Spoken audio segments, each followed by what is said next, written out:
Hello, my friends. Today we in church. I introduce you senior pastor. Yes, Ben. Ben, little bit introduce yourself, please.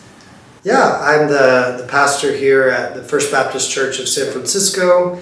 I think they met David maybe in a recent video. He works at our church as well, so I'm the pastor of the church. I've been here for about 1.5 years. I lived in Las Vegas before this, and I worked at a church there in Las Vegas. Originally, I'm from Louisiana, Baton Rouge, Louisiana, in the southern part of the United States. Wow. Louisiana so far from San Francisco, from California. Yeah, it's far, it's very different. What we really liked living out here, we really enjoy the city. We moved out here in the middle of the pandemic, so lots of things were closed, restaurants, you could not go inside, and in the last few months things have been opening up and we've gotten to visit and explore a lot more. That's been a great blessing.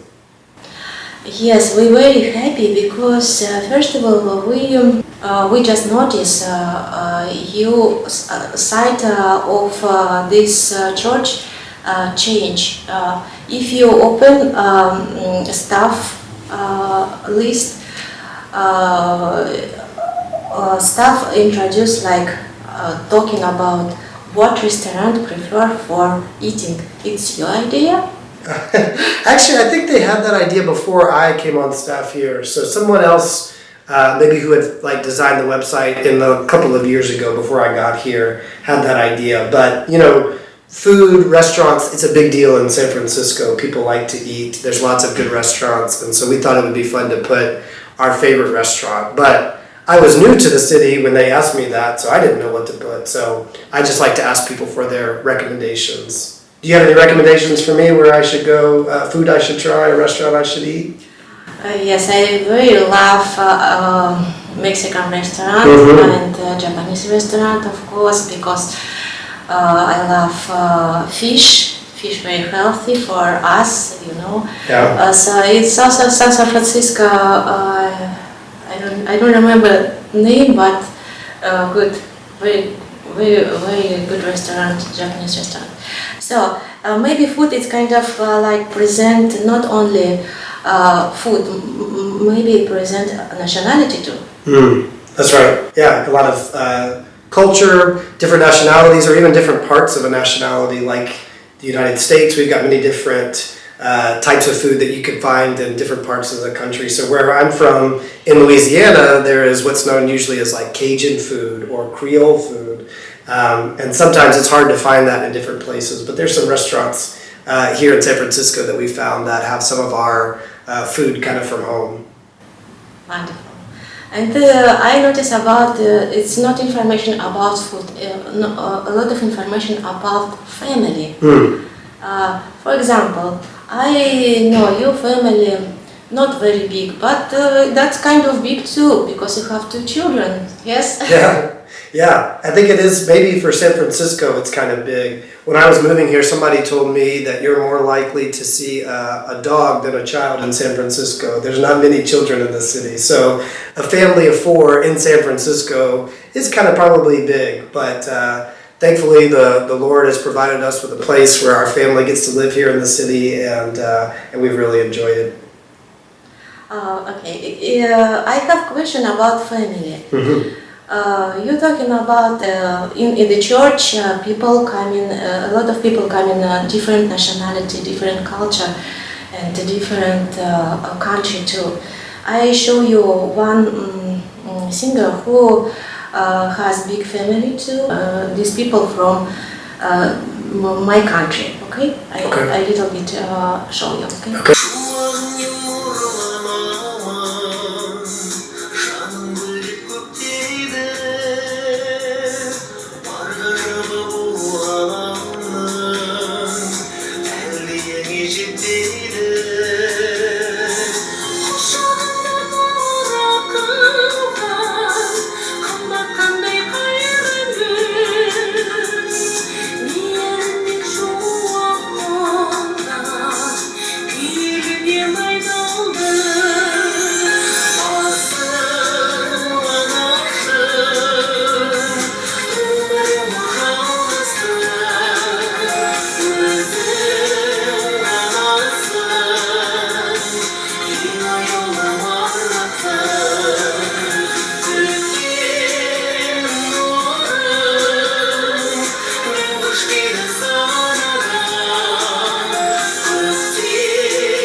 very talented family. They could all sing.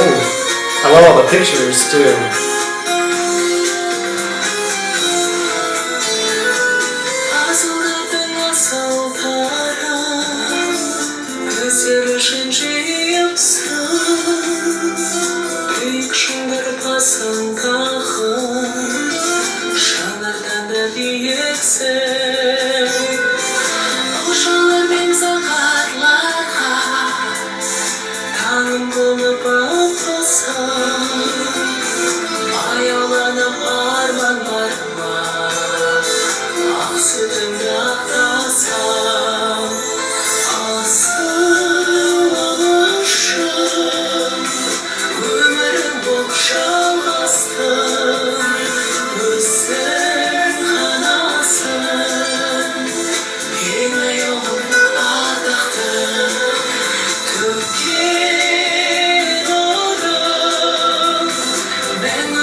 Is she part of the family as well?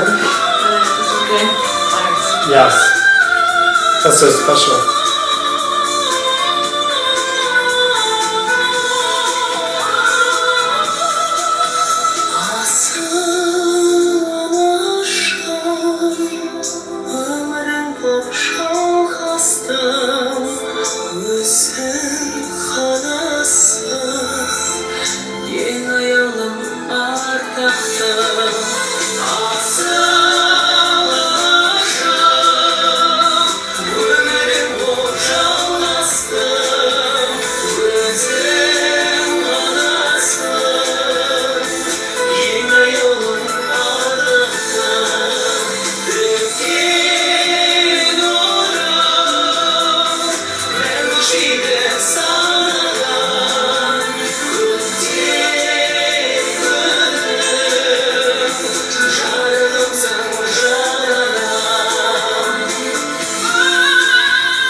So it's a song. It's not only song. It's kind of show our culture. Just three minutes, but show is all of our culture. First of all, we are living with our grandparents, and my children are living with my grandparents too. Second of all, we very respectable mom because. First of all, if a child coming to house is first of all greeting mom, after that father. So this is song about mom, American culture, like Kazakh culture. Yeah, probably for the most part. You know, I think we certainly probably are a bit more individualistic as a society in America, and so sometimes that it means not some of the community of the whole family. So it's probably more rare in America for children to grow up with their grandparents in the home. You know, maybe they are nearby in the same city, or maybe even across the country, because people will often, move away from grandparents, and so it's probably less common in America for people to grow up around their grandparents. I do think it's probably still pretty common in America for there to be a great respect for the mother. We just celebrated Mother's Day a couple of weeks ago, and I think for the most part there's still a great honoring to our mothers being the source of our life, as they were singing about there, that you get to be an extension of their life, and showing respect and honor for your mothers, I think, is something that's probably pretty true across most cultures. I know American very big country. Yeah. I live in California. You're from Louisiana. So we have a little bit different culture too, because America has a lot of states. So maybe you're talking about your family.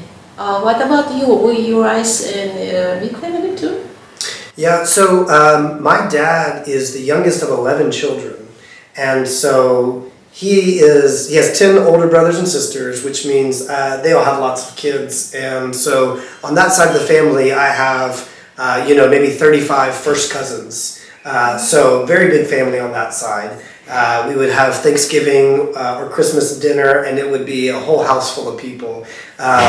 You didn't always know who people were, you didn't recognize, or people might bring a friend and you thought it was just another cousin.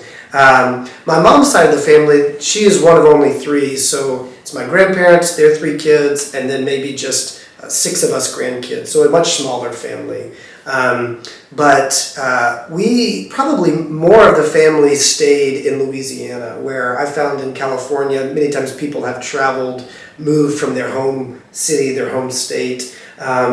In Louisiana, you probably are going to find more people who the grandparents, the parents, and the children all live in the same city or the same town, but probably not in the same maybe household like you might find in other cultures.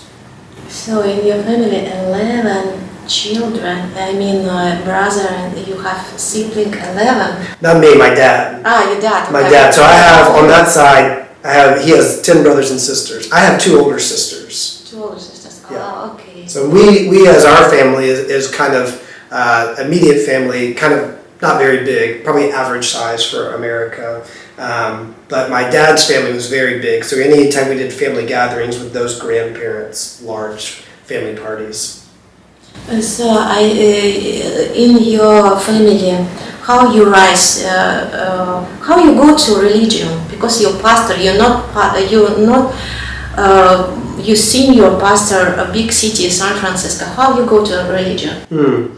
Yeah, I was raised in the church. My parents both went to church and brought me and my sisters to church. Probably, I don't know what it's like in other cultures. Maybe you can tell me. But I found in America, kids are often raised in a certain religion. Maybe it's of a religion or maybe no religion at all by their parents. But then usually by the time a child gets to later in school, maybe in college, university, they kind of choose their own path. And so many people might be raised in a religion but may not stick in that religion throughout their adult life. So I was raised in the church and came to have a relationship with God through faith in Jesus at a young age, and loved knowing things about God and the Bible.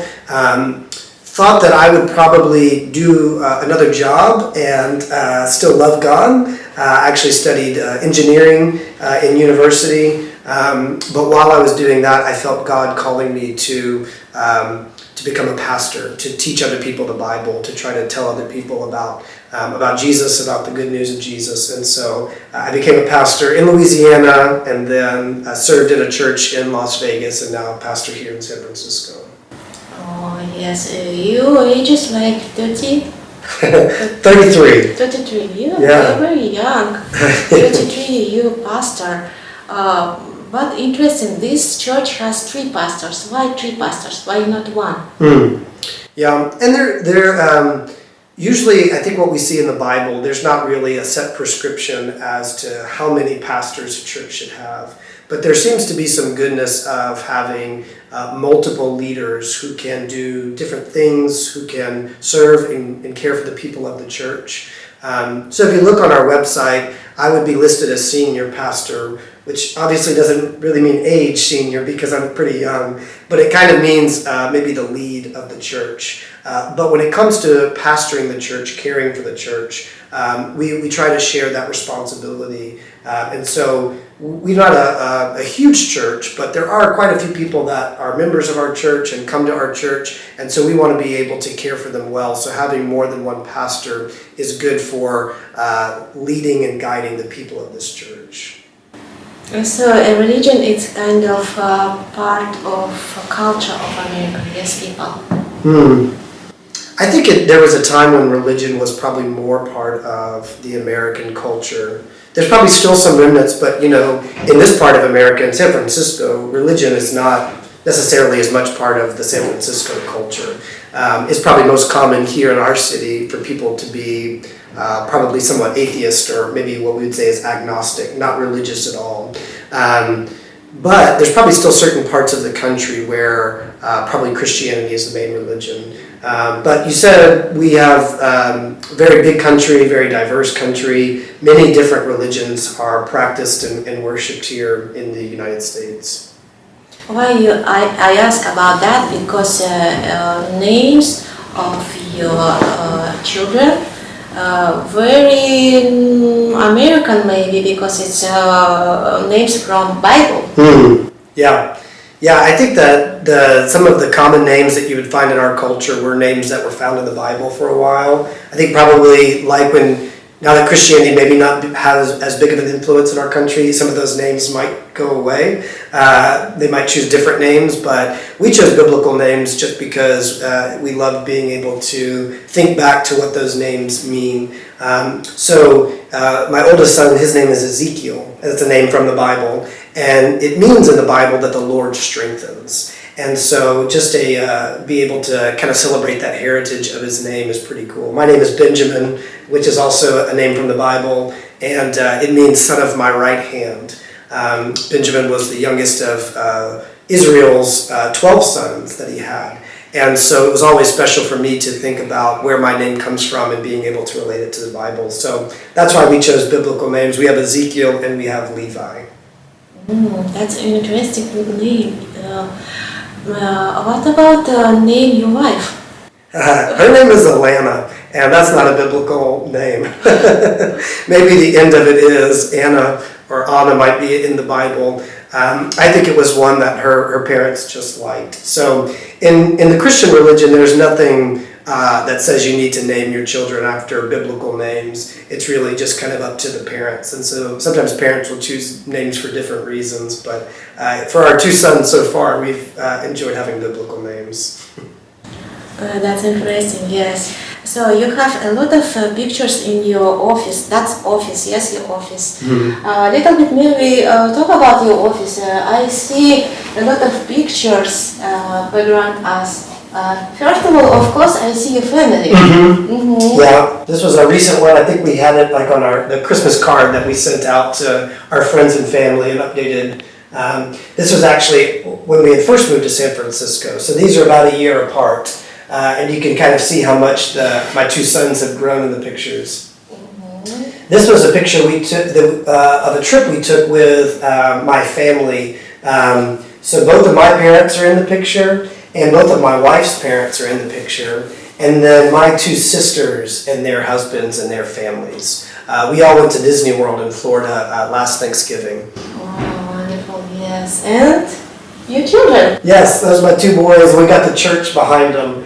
So we just thought that was really special. It's a beautiful church building we have here. And so to be able to have the church in the background with my boys was special.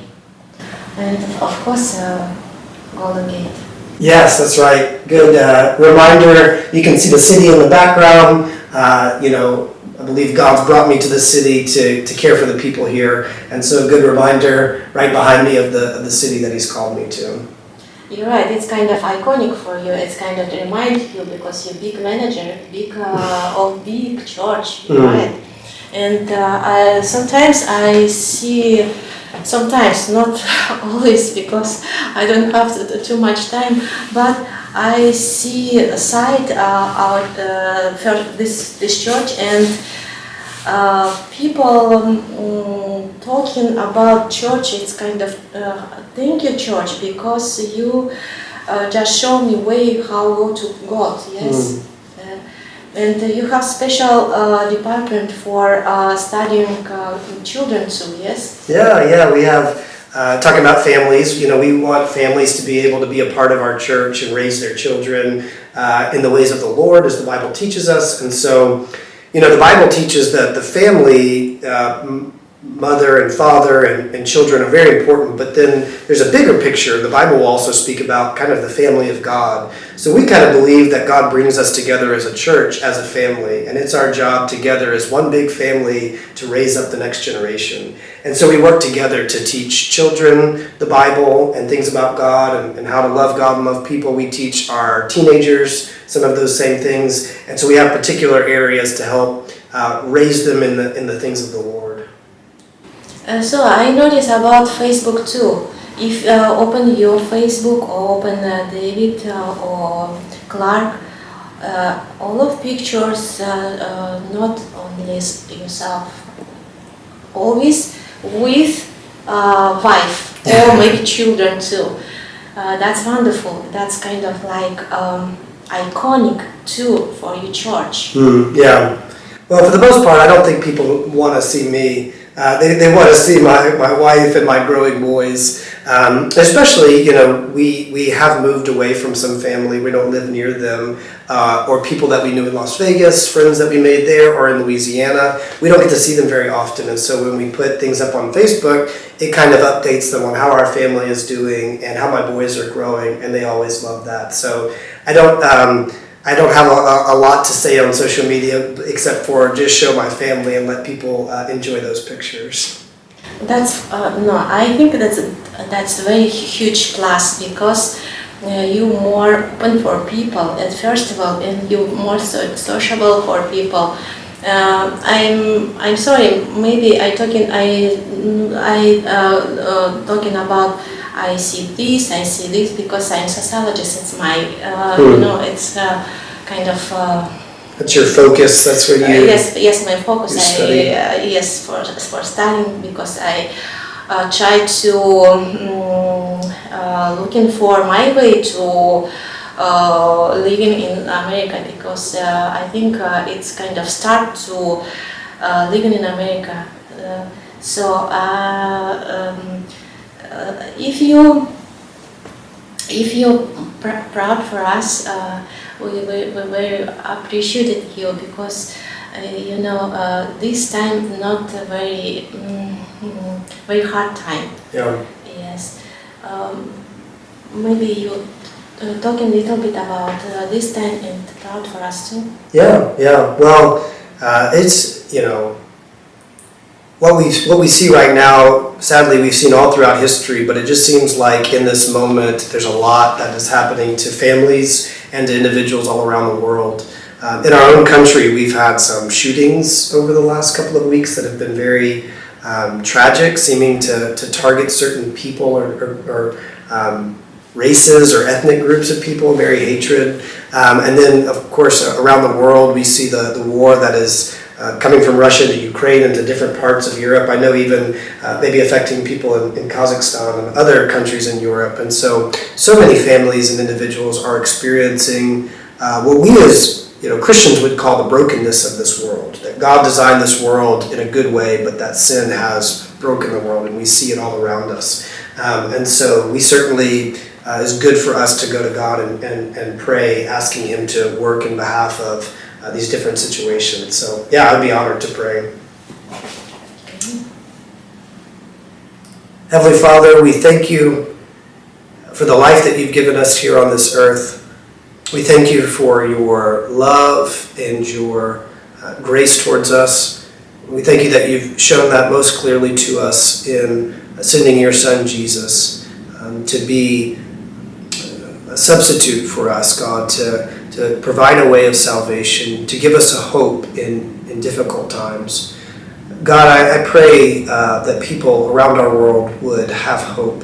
God, I know that there's many situations in this country, in many countries around the world where it can be very hard to have hope right now, maybe because of the violence that people are seeing or the destruction, or maybe they've lost something or someone close to them. God, I pray that you would fill them with hope, give them a peace that can only come from you, that comes from knowing you and trusting in you. God, we ask that in your mercy you would put an end to violence that we see in our world. We ask that you would put an end to the war that is happening, the attacks that are coming. God, would you take people out of positions of power? Would you, out of your mercy, provide peace in those circumstances? God, we ask for peace even here in our own country. We ask for healing for those who are going through grieving circumstances, God. Ultimately, we thank you that we know that you are in control, even when it seems like the world is out of control. We thank you for the hope that we can have. And God, we pray that people would find that hope in you. God, thank you for this opportunity to speak and to speak directly to you in prayer. And I know that I can pray this in the name of Jesus. Amen. Thank you so much for enjoying this interview. I hope we looking for a good way to improve us and improve people who subscribe to our channel. Yes, thank you. Well, thank you. Thank you. Thank you for the opportunity to speak with you. Yeah. Thank you so much. Yeah.